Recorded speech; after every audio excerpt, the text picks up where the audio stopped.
I was about to hand my wife the keys to the beachfront house she'd always dreamed of, but when I walked in early, she was in bed with my brother, who had just given me a toast at our engagement anniversary dinner.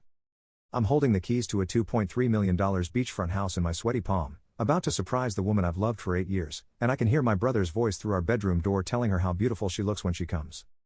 The keys are custom engraved. For Sarah, my forever, I had them made 3 weeks ago when I closed on the house she'd shown me on Zillow listings for every weekend since we got engaged. She'd trace her finger across the screen, saying, "Can you imagine waking up to this view every morning?" Now I'm standing in our hallway listening to her moan his name, and those keys feel like they weigh 1,000 pounds. I met Sarah in college. 8 years together, engaged for 2. She was the type of woman who remembered your coffee order, who'd drive 4 hours to your grandmother's funeral even though she'd only met her once. We had this tradition where we'd walk through open houses every Sunday, dreaming about our future. The beachfront property became her obsession after her dad died last year. She said she wanted somewhere peaceful where they could raise kids, where she could finally write that novel she'd been talking about. My brother Jake gave a toast at our engagement anniversary dinner 3 hours ago. Raised his glass and said I was the luckiest man alive, that Sarah was too good for me, that he hoped to find love like ours someday. The whole restaurant clapped. Sarah kissed my cheek and whispered, "I can't wait to be your wife." Jake hugged me in the parking lot and said he'd see us tomorrow for Mom's birthday brunch. I came home early because I wanted to put the keys in a jewelry box with a note about making her dreams come true. I wanted to watch her face when she realized we could afford it, that I'd been working doubles for 6 months to make the down payment. I had this whole speech planned about building our life together, about the kids we'd have running around that wraparound porch. The front door was unlocked. Sarah's car was here, but so was Jake's truck, which was weird because he said he was driving straight home to pack for his business trip. I figured maybe he forgot something, came back to grab it. I was happy, maybe he could help me set up the surprise. Their clothes are scattered up the stairs like breadcrumbs leading to my destruction. Her dress from dinner, the one I bought her for Christmas. His shirt, the same button-down he wore when he toasted our love 3 hours ago. His wedding ring is on my nightstand. He's been married to Amy for 5 years, and they have twin daughters. The bedroom door is cracked open, and I can see everything. Sarah's back arched, her hands in his hair, moving together like they've done this before. Like they know each other's bodies. Jake's saying things to her that I've never heard him say to anyone, telling her how he's thought about this since the first day I brought her home. She's responding like she's been thinking about it too. I should leave. I should make noise, interrupt them, scream, something. Instead, I stand there watching the woman I was about to give everything to giving herself to my brother. The keys into my palm, here I'm gripping them so tight. The house key, the garage key, the mailbox key, all meaningless now. They finish and lie there talking in whispers, Sarah tracing circles on his chest like she does with me after we make love. Except this is different. More intense. Like she's been waiting for this her whole life. Jake tells her Amy suspects something, that they need to be more careful. Sarah says she can't keep pretending with me, that being with him makes her feel alive in a way she never has before. I love him, she says about me, but I'm not in love with him anymore. Not like this. Jake kisses her forehead. After Mom's birthday tomorrow, I'm telling Amy everything. We can figure this out. What about the house he's buying me? He's been working himself to death for it. We'll figure something out. Maybe we can buy it together instead. They laugh. They laugh about my surprise, about the months I spent picking up every extra shift, eating ramen, wearing the same 3 shirts so I could save every penny for her dream house. I back away slowly, still holding those keys. In the kitchen, I see the engagement anniversary flowers I brought her sitting in the vase, wilting already. The card I wrote saying 8 years down, forever to go was wrapped up next to them. Her phone buzzes on the counter, a text from Amy asking if she's seen Jake. He never came home. I walk outside and sit in my car, keys still cutting into my palm. I think about driving to Amy's house, telling her where her husband is. I think about going back inside and confronting them. I think about burning the house key, returning the beachfront property, disappearing somewhere they'll never find me. Instead, I call Sarah's phone from the driveway. I watch through our bedroom window as she scrambles to answer it, Jake pulling on his pants. "Hey baby," she says, breathless. "How was your night out with the guys?" "I'm outside," I say. "Come down. I have something for you." The silence lasts forever. I see her peek through the curtain, see her face go white when she spots my car. She whispers something to Jake that makes him curse loudly enough for me to hear through the window. 5 minutes later, she comes outside in her robe, hair messy, lips swollen. She won't look at me directly. "The keys," I say, holding them up so they catch the streetlight. "To your dream house. The one you've been wanting. I bought it for you. For us." She starts crying then, Rhea sobs that make her whole body shake. "Please," she whispers. "Please let me explain." But there's nothing to explain. I can smell my brother on her. I can see the hickey on her neck that wasn't there when I left for dinner. I can see Jake watching us from the bedroom window, probably calculating how quickly he can sneak out the back. I drop the keys at her feet.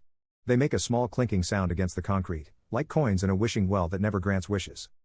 Keep them, I say. Maybe Jake can afford the mortgage payments. I drive away and don't look back, but I can hear her calling my name until I turn the corner.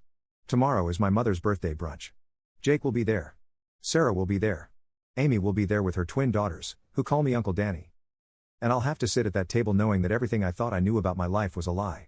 3 weeks since I dropped those keys at Sarah's feet, and I'm living in a studio apartment above a pizza shop that smells like grease and regret. The beachfront house sold to another couple last week, young, happy, probably planning their future in the same rooms where I plan mine. Sarah kept the keys like some sick trophy. The morning after I caught them, Mom's birthday brunch became a crime scene of family loyalty. I showed up because I couldn't figure out how to explain why I wouldn't be there. Jake arrived 15 minutes late, Amy and the twins already seated, Sarah nowhere to be found. He had scratches on his neck that Amy kept asking about. I waited until Mom opened her presents, until the twins finished their pancakes, until Amy stepped away to change a diaper. Then I told Jake exactly what I saw, exactly what I heard, exactly how long I stood there watching him destroy both our families. He went pale, started stammering about how it wasn't what it looked like, how they were just talking, how I must have misunderstood. The same lies I'd been telling myself for the past 12 hours. Your wife just texted Sarah asking if she's seen you, I said, showing him Amy's message thread on Sarah's phone that she'd left in my car. Want to keep lying? Amy came back to the table and immediately knew something was wrong. Jake was sweating, I was shaking, and Mom kept asking if everyone was feeling all right. The twins were getting restless, sticky with syrup, completely unaware that their father was about to upend their world. I excused myself to the bathroom and texted Amy everything. Every detail. Every position. Every word they said about their spouses. When I came back, she was reading my messages with her hand over her mouth, Jake was nowhere to be found, and Mom was asking where everyone had gone. Amy left with the twins without saying goodbye to anyone. Just grabbed their coats and walked out, her daughters asking why Mommy was crying. I haven't seen those little girls since. Amy blocked me on everything, I'm collateral damage in her scorched earth approach to Jake. Sarah showed up at the restaurant an hour later, after Jake must have called her in a panic. She looked like she'd been crying for days. Sat down across from me while Mom went to pay the check, grabbed my hands across the table. We can fix this, she said. It didn't mean anything. It was just physical. You're the one I want to marry. I pulled my hands away. How long? Danny, please. How long, Sarah? 6 months, she whispered. Since your promotion party. We were both and. 6 months. I did the math in my head. 6 months after here kissed me goodnight after being with him. 6 months of anniversary dinners and wedding planning, and me working overtime for her dream house while she was dreaming about my brother. The night you said you were too tired to celebrate my promotion. She nodded, tears streaming down her face. I tried to stop. We both did. But we kept finding excuses to see each other, and you decided I was too to notice. Mom came back asking if we were ready to go, looking between us with growing concern. Sarah begged me with her eyes not to destroy Mom's birthday, so I smiled and said we'd meet her at the car. The moment Mom was out of earshot, Sarah started talking fast about counseling, about how affairs happen in good relationships, about how we could rebuild trust. I stood up and left her sitting there. Haven't spoken to her since. The engagement ring was harder to return than I expected. The jeweler needed documentation that the engagement had ended officially. I had to write a letter stating that Sarah Jenkins was no longer my fiancée, that the custom setting we'd designed together was being returned due to irreconcilable differences. The jeweler looked at me with pity when I couldn't stop my hands from shaking as I signed the paperwork. Work became impossible. Sarah and I worked for the same marketing firm, in different departments, but same building. She'd try to corner me in the break room, send emails begging to talk, leave voicemails that I'd delete without listening to. My boss noticed my performance slipping and asked if everything was okay at home. I told him Sarah and I had broken up and requested a transfer to our Denver office. That bad, huh? He said, trying to be supportive. I almost laughed. That bad doesn't cover watching your future wife scream your brother's name in the bed where you plan to bring her breakfast every Sunday for the next 50 years. Jake called me once, 3 days after everything exploded. I answered because I thought maybe he wanted to apologize, maybe explain how this happened, maybe take some responsibility for nuking both our families. Amy took the girls to her mother's, he said instead. She won't let me see them. Good. Danny, I know you're angry, but Amy's talking about divorce. My daughters won't even come to the phone when I call. You have to help me fix this. I have to help you? I couldn't believe what I was hearing. You want me to convince your wife to forgive you for my fiancé? It wasn't supposed to happen like this. We never meant for anyone to get. But you meant for it to happen. For 6 months, you meant for it to happen. He was quiet for a long time. Then, Sarah loves you. She's a mess without you. Maybe if you could forgive her, Amy might. I hung up. Changed my number the next day. Sarah tried a different approach after that. Started showing up at places she knew I'd be. The gym, the grocery store, my parents' house. Always with the same script about how what we had was real, how she made a mistake, how the affair was meaningless compared to our 8 years together. The last time I saw her, she was waiting by my car after work. Thin, hollow-eyed, wearing the necklace I gave her for our 7th anniversary. She handed me a letter she'd written, 12 pages of explanations and apologies and promises. I bought the house, she said. The beachfront one. I used my inheritance from Dad. I want you to have it. I want us to have it. I didn't read the letter. Tore it up right there in the parking lot and let the pieces fly away in the wind. Got in my car and drove to Colorado that night, didn't even give my job 2 weeks' notice. The apartment above the pizza shop isn't much, but it's mine. No memories of Sarah in the shower, no spaces where Jake sat drinking my and planning how to steal my life. Just the smell of pepperoni and the sound of delivery drivers coming and going at all hours.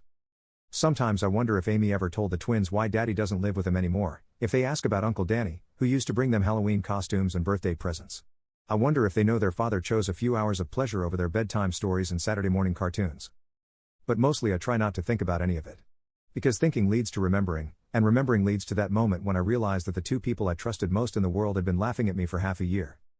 The keys to that house are probably still somewhere in Sarah's possession. Maybe she keeps them in a drawer as a reminder of what she is way.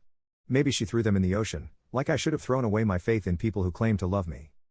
It's been 14 months since I found them together, and I'm scrolling through Instagram at 2 a.m., looking at pictures of my brother's new life. He's remarried already, some woman he met at his divorce lawyer's office, which feels appropriate. They're in Cabo celebrating their 6-month anniversary, her kids from a previous marriage building sandcastles while Jake grins at the camera like he didn't destroy 2 families to get here. Amy posts pictures of the twins every few weeks. They're 9 now, gap-toothed and growing up without their father because he couldn't keep his hands off his brother's fiancée.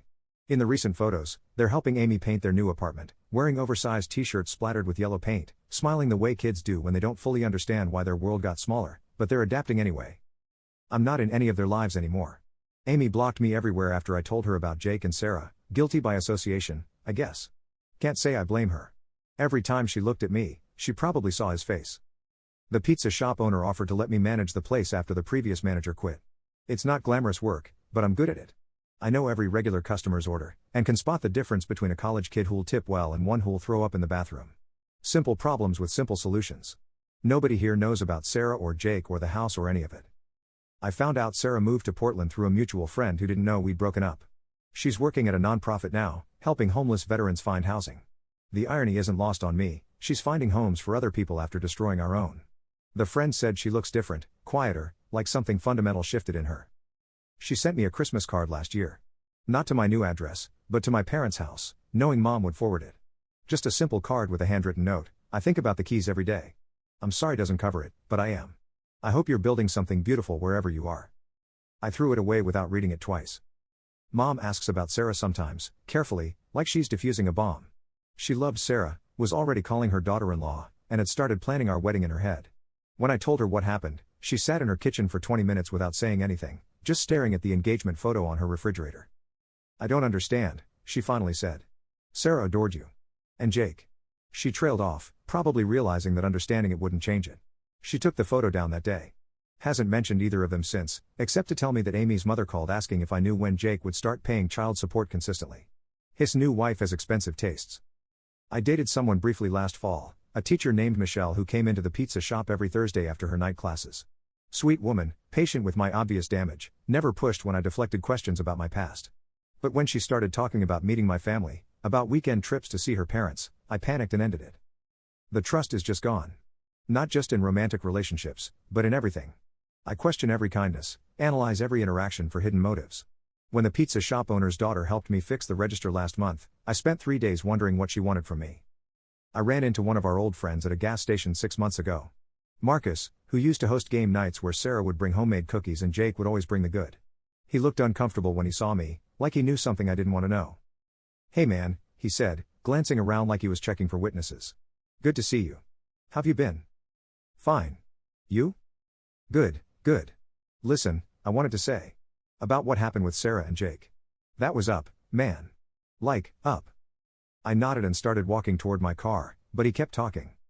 We all knew something was weird at your engagement party last year. The way they kept looking at each other, how they both disappeared for like 30 minutes and came back with different explanations for where they'd been. But nobody wanted to say anything because, it seemed impossible. Impossible. That's what I'd told myself when I noticed little things: Sarah's phone buzzing at weird hours, Jake suddenly becoming interested in our relationship status, the way they'd both get quiet when I walked into a room. I'd convinced myself I was being paranoid, that loving someone meant trusting them completely. They're not together anymore, by the way, Marcus added. Heard it lasted maybe 2 months after everything came out. Turns out amazing doesn't make up for destroying your entire life. I didn't ask what happened to Sarah after Jake left her for wife number 2. Didn't want to know if she tried to come back to our hometown, if she regretted trading 8 years of stability for 6 months of excitement. Some information you're better off without. The beachfront house was sold to a family with 3 kids. I looked it up online once, saw their Facebook photos of Christmas morning in the living room where Sarah and I plan to open presents with our children someday. They look happy, grateful, completely unaware that those walls were supposed to shelter a different love story. Late at night sometimes, I take out my phone and start typing Sarah's number, muscle memory guiding my fingers to call the woman who used to be my emergency contact, my +1, my forever person. But I never hit send because there's nothing left to say. You can't apologize your way back from betrayal this complete, and forgiveness doesn't rebuild a foundation that's shattered. I'm 32 years old, living alone above a pizza shop, and the person I trusted most in the world chose my brother over the life we were building together. The person I trusted second most in the world helped her make that choice. Some mistakes you don't recover from. Some betrayals are too complete, too calculated, too cruel to forgive. Some dreams, once broken, stay broken no matter how many people tell you that time heals everything. I learned that love isn't enough when it's one-sided, that loyalty means nothing when it's not mutual, and that the keys to someone's dream house are worthless when they'd rather unlock their desires with someone else. The worst part isn't that she cheated. The worst part is that she was right, she was never really mine to begin with.